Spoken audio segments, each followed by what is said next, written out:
Howdy folks, this is Julius Brown, and today we're going to talk about where we are in the United States today. It pains me to have to tell you that last night, on September 12th, 2020, two Los Angeles County sheriffs were assaulted. They were both shot in the head by an unknown suspect. They are both alive, however, they are in critical condition. This should never have happened. It should not even be an issue that it happened. It shouldn't be that the left and the right are arguing over how to approach this situation, but they are. The police, law enforcement needs to do everything in their power to bring the person that attacked them to justice. That is without question.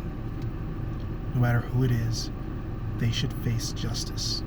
They should be apprehended, alive, sent to court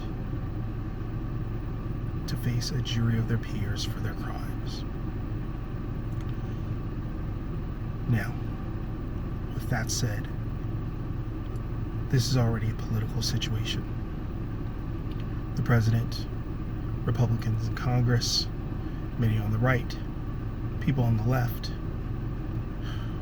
have all made it a political situation. So, I'm going to talk about things that are not going to be done for this, because these officers deserve fair and equal treatment under the law.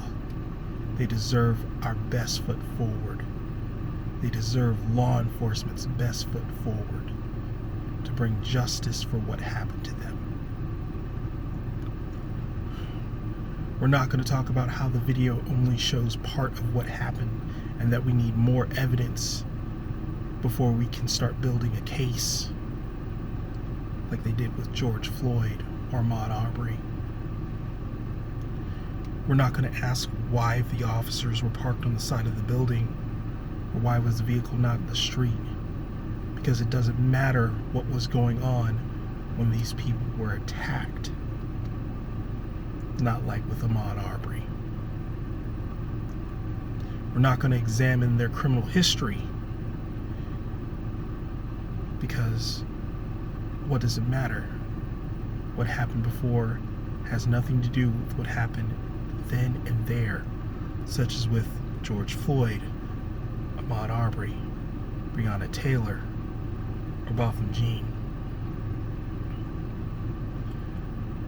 Now, the officers were in possession of firearms, but we're not going to say that this person that randomly attacked them was afraid because they might be reaching for a weapon or brandishing one.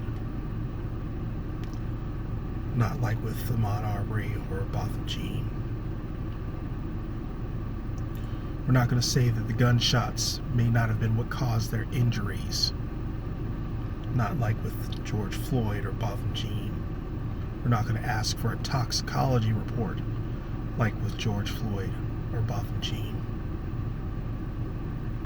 Once we do identify the shooter, we're not going to give them 3 to 5 business days of fair warning before we address them.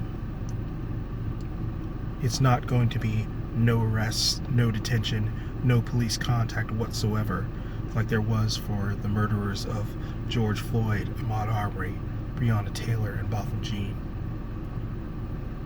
The investigation is not going to take a minimum of 2 months before any arrests are made. Not like with Ahmaud Arbery or Breonna Taylor.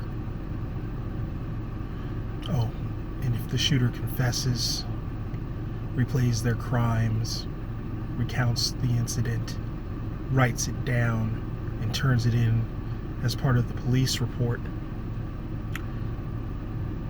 we're going to accept it. We're not going to question it like we did with Ahmaud Arbery, Breonna Taylor, and Botham Jean. It's not like we have 2 systems of justice. One for the police and rich people and white people, and one for everyone else. These officers deserve our best I hope that the person who committed this crime is found, taken alive, and prosecuted to the full extent of the law if it turns out they did commit the crime. I don't care if they're a Democrat. I don't care if they're part of BLM or Antifa. I don't care if they're a Republican, if they're a member of the Proud Boys or the Boogaloo movement. I don't care. The point is, they are a human being in America, so they have rights, and we need to honor those lest we become the same as them. We'll talk about this more later. Good journey, folks.